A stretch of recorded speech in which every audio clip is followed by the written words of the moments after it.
According to court documents, when agents went into that home on Westwood Drive, they found 2 rooms with drugs and drug paraphernalia. Also found a computer where the dark web was displayed. Wow, that's just a snippet about what's in store for this podcast. Hey, and welcome from Komando.com. This is Komando On Demand, where we talk to industry movers and shakers, and we keep you up to date on everything digital. You can catch new episodes every Wednesday and Friday, and by the end of this Komando On Demand episode, you're going to learn how some criminals lurk within the dark alleyways of the internet, the deep web, trying to take advantage of you and those you love, and the lengths that investigators must go to keep us all safe. We're going to take you behind the scenes of our recent investigation that saw a father and daughter's Montana home raided by federal agents. Find out what they're up to. It's unbelievable. And then, of course, we're going to tell you how they got caught. Plus, the smiley face killer's theory. A rumor has gone mainstream, with 3 retired detectives claiming a number of drownings across the country are the work of a gang of serial killers. And this is all based on the dark web. We're going to get started in a moment. But first, I'd like to thank our partners who help make these Komando On Demand podcasts possible. Hey, welcome back. Dive deep enough into the deep blue, and then the deep blue eventually goes dark. And in that darkness, you start seeing all the strange fish, the eerie things, the ones with the big teeth and the neon lights attached to their heads. On the internet, it's kind of the same story. On its surface, we're all used to the oh-so-familiar Facebook and Google and YouTube and Yahoo, and the list goes on. But dive past those sites into the deep web, and the internet gets pretty dark too. While crime is notoriously committed in dark alleyways, the dark web provides an anonymous dark alleyway where your seemingly innocent neighbors can wind up on the evening news, even in a small town like Billings, Montana. Well, a father and his daughter facing federal drug charges after a raid on their home in West Billings. Gregory Paul Green and Brittany Nicole Green were arrested and are being charged with possession of methamphetamine with intent to distribute and conspiracy to possess with intent to distribute methamphetamine. According to court documents, when agents went into that home on Westwood Drive, they found 2 rooms with drugs and drug paraphernalia.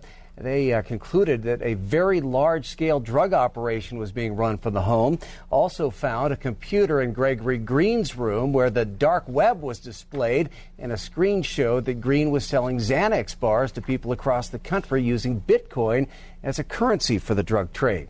Agents seized over 200 grams of suspected meth and several thousand Xanax bars and other items of evidence from the home, along with a large amount of drug paraphernalia and instructions for making drugs. Agents arrested Gregory and Brittany Green, and they were taken to the Yellowstone County Detention Center. Well, let me tell you something. That father and daughter are now under investigation. And while the news segment summed up the story in just 60 seconds, the lengths that investigators went to protect you and yours from the selfish crime required a lot more time. In a world of crypto and anonymity, cybersecurity has become more important than ever. Well, for all of us. So what did investigators do to track down that package of Xanax? And just how meticulous did they have to be? Well, on the line with me now is just the guy who can explain it all. I'd like to introduce you to former FBI Special Agent Lawrence Wolfenden. Now, Lawrence left the Bureau in January of 2017. But get this, he knows a lot. He spent 25 years, that's a quarter of a century, plus 7 months of time keeping you and all of us safe as a member of the Cyber Squad. Now, Lawrence has worked on investigations of national security intrusions, and today he spends most of his time in Sarasota, Florida, where he provides intrusion response and digital forensics for Silent Group, an internationally recognized cybersecurity and digital forensics firm. Hey, Lawrence, welcome to Komando On Demand. So let's just dive right into it. This is an incredible story, isn't it? Yeah. Okay. So I took a look at the affidavit. I don't know if you had a chance to read that at all or not.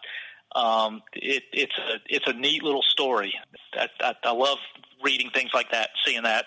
So in that case, it's a really good example and illustration of how law enforcement works between agencies and cooperates between agencies. Yes, and from what we know, there were several agencies that had to work together on this, from local police to the FBI to the DEA to the Postal Inspection Service. But even with all that cooperative power, how do you find a package of Xanax disguised as organic fitness pills in the first place? The whole thing started when a truck carrying Canadian mail coming into the U.S.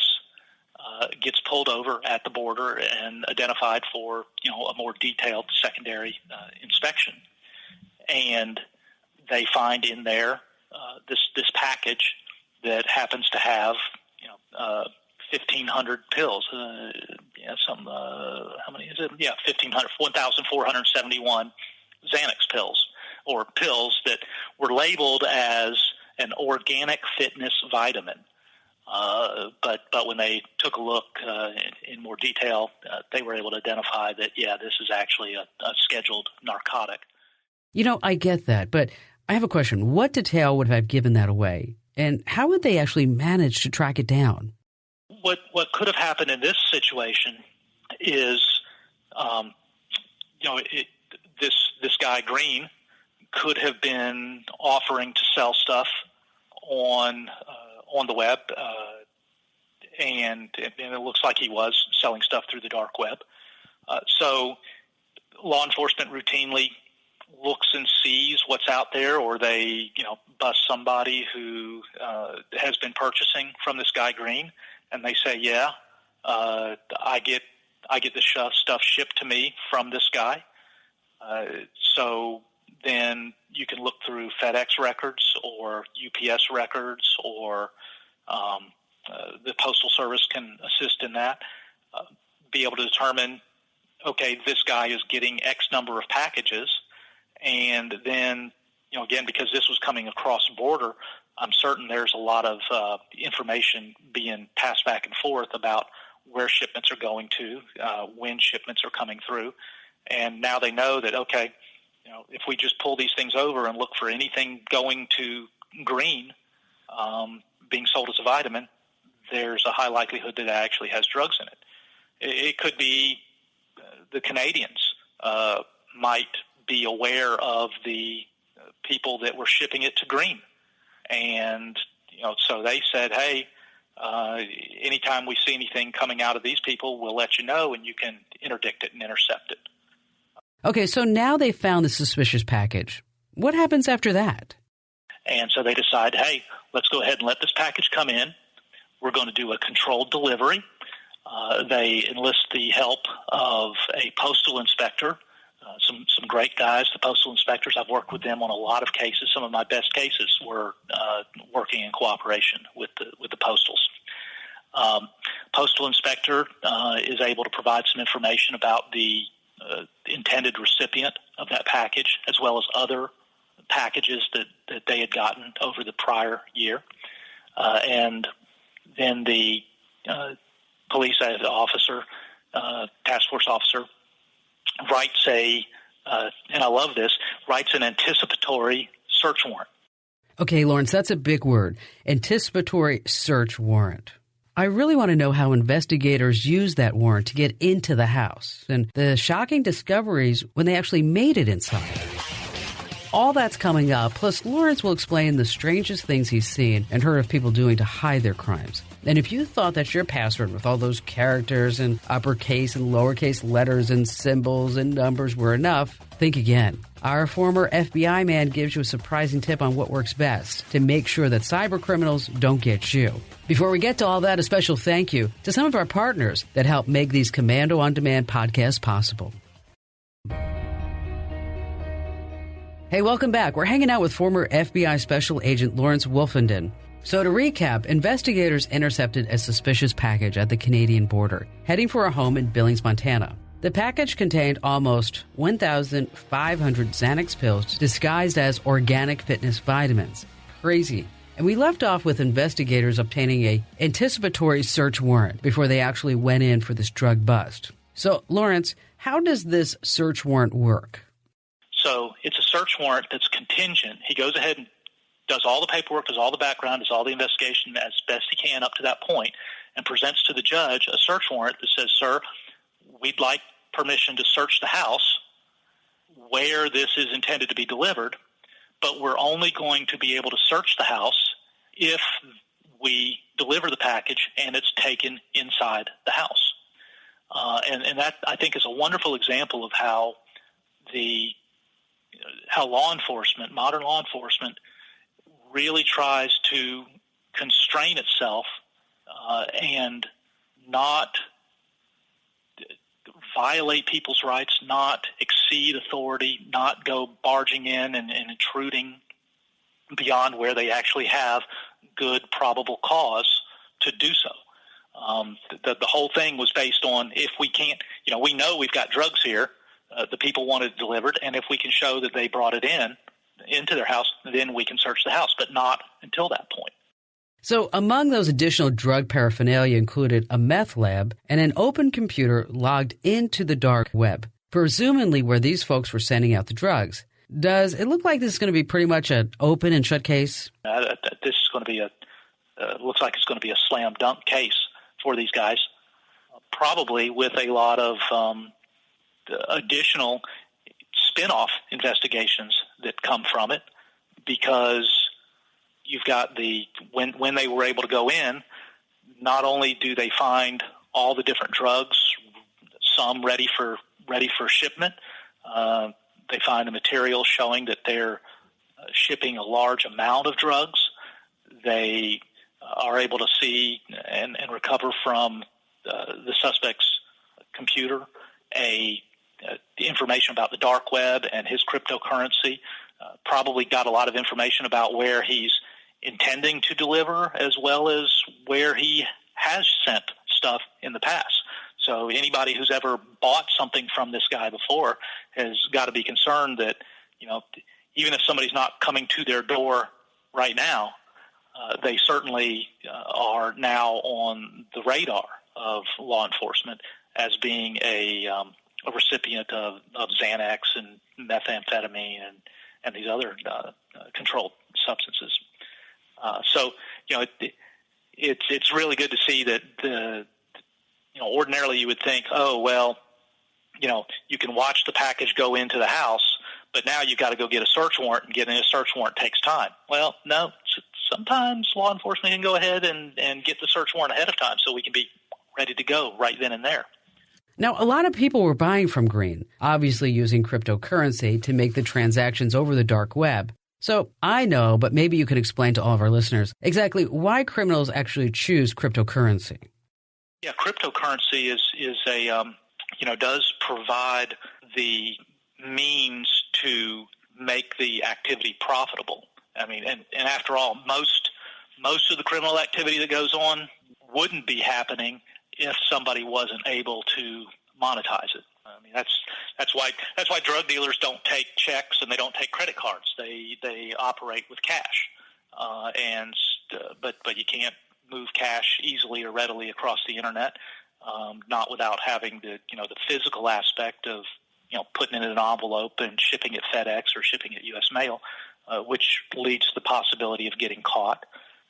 So the ability to have this international, uncontrolled method for exchanging value is a real boon to the international internet crime. So basically, the crypto disguises the transaction just as the organic fitness pills disguise the Xanax pills. But what are some of the strangest all-time things you've seen or heard of criminals doing to hide his or her activity? Oh, yeah. I mean, you people think that you can stuff drugs into coffee cans or into cans of coffee grounds, and that's going to defeat the dogs. News reports about people putting drugs dope into figurines, terracotta figurines, and shipping them over. I believe there were some instances where they actually came up with some ways to essentially mold cocaine into some sort of figurine, either plastic or terracotta type substance, and ship it as the item itself is made of cocaine and being shipped over here. So, people are pretty ingenious. People are very ingenious, and then you throw a big pot of money at the end of it and say, here, you can get this money if you just figure out a great way to ship stuff over. Everybody has their own theory about passwords. What's yours, Lawrence? The main thing is, it's good physical or good digital infosec security, having strong passwords, unguessable, longer is stronger. There has been for quite some time a lot of concern about, you got to have one lowercase and one uppercase and one digit and one punctuation mark, and that's nice that it expands the character base. But more important than that, if you talk to cryptographers, you get more bang for the buck just by lengthening the password itself. A 50-character password that is nothing but lowercase letters, provided it's not a guessable dictionary word, or a stupid repetition like A. But if you typed in a phrase that's 50 characters and it's all lowercase, that's going to be stronger than the most weird random password that's only 12 characters long. That's great advice. That was Lawrence Wolfenden, former FBI special agent, joining us here on the show. Hey, Lawrence, thank you. In a moment, the mysterious disappearance of a Pittsburgh native, how 3 detectives claim Dakota James' death, as well as a number of other cases involving young men, may be tied to a group of serial killers based on the dark web. They have a special name. They're calling them the Smiley Face Killers. We're going to talk more about this dark web mystery that's gone mainstream and what others, including law enforcement, are saying about it. But first, a quick thank you to some of our sponsors who help make these Komando On Demand podcasts possible.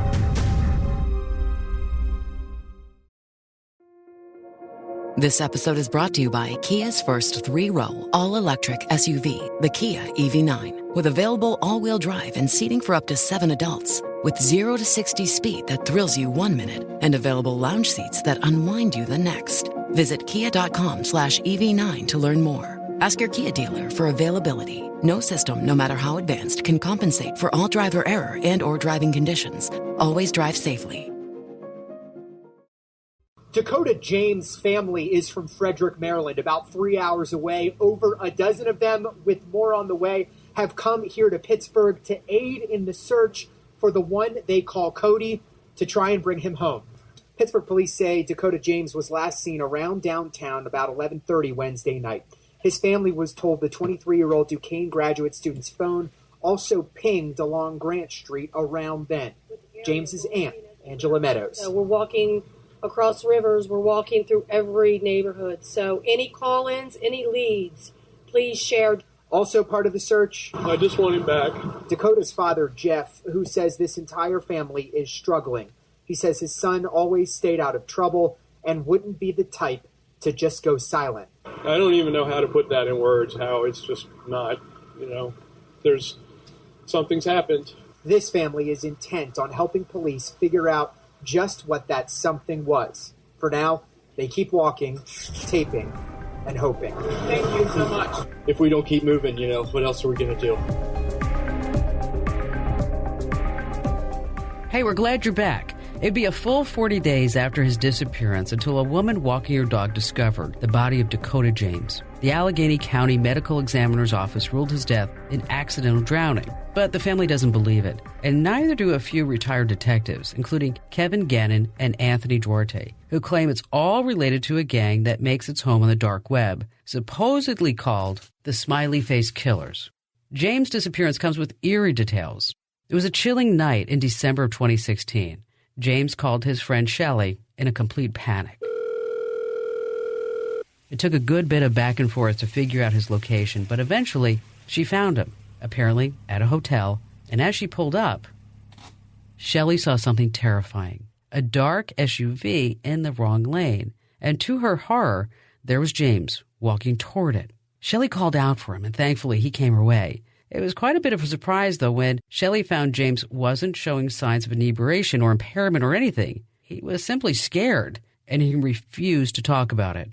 5 weeks later, Dakota James vanished. Shelley and James's family were left to wonder, was he being stalked? Well, there are 3 detectives who believe the answer to that question is yes. They've been met with plenty of criticism, but their theory has received lots of attention. The Smiley Face Killers theory is being pushed by a report in the Daily Beast. It makes a startling claim, saying that perhaps tens, even hundreds of young men, according to some reports, who have appeared to drown accidentally were actually victims of a serial killer or maybe possibly killers. The first thing I do when I begin the investigation into one of these deaths is the fact that I look at the autopsy report and let the victim's body speak to me, tell me what actually transpired, what happened to this individual, how he died, and anything that's inconsistent with what the police, the family, or even the medical examiners say may have transpired. In Dakota James' case, the prevailing theory was that he was a drunk kid that got separated from his friends and fell into the river on his way home.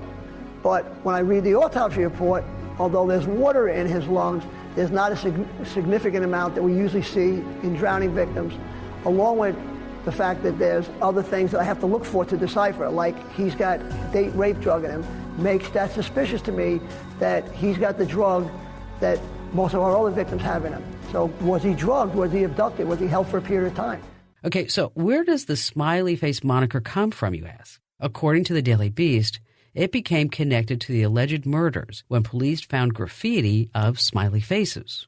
These smiley faces were found near locations of at least a dozen of those bodies, and some of these cases go all the way back to the 1990s. The detectives are clearly on this case and also emotionally invested. One of them maxed out all of his credit cards and mortgaged his home in an effort to solve the cases. That's actually part of the reason why the theory has been met with plenty of skepticism. We all know we don't want to head over to the dark web or even the deep web. And you might be wondering, how bad is really bad? Well, get this. The latest stat that I saw, 80% of web traffic on the deep web relates to child pornography. 80%. And then there's this. Over 30,000 websites are hacked every day on the deep web. Once you're in there, you can hire hitmen. You can buy poison, banned books, guns, you name it. It's definitely a place you don't need to go to. Hey, thanks for listening. And I just want to remind you, Komando On Demand is not the Kim Komando Show. If you want to get my 3-hour radio show podcast, head over to getkim.com. Once again, that's getkim.com. Yes. And thanks for listening.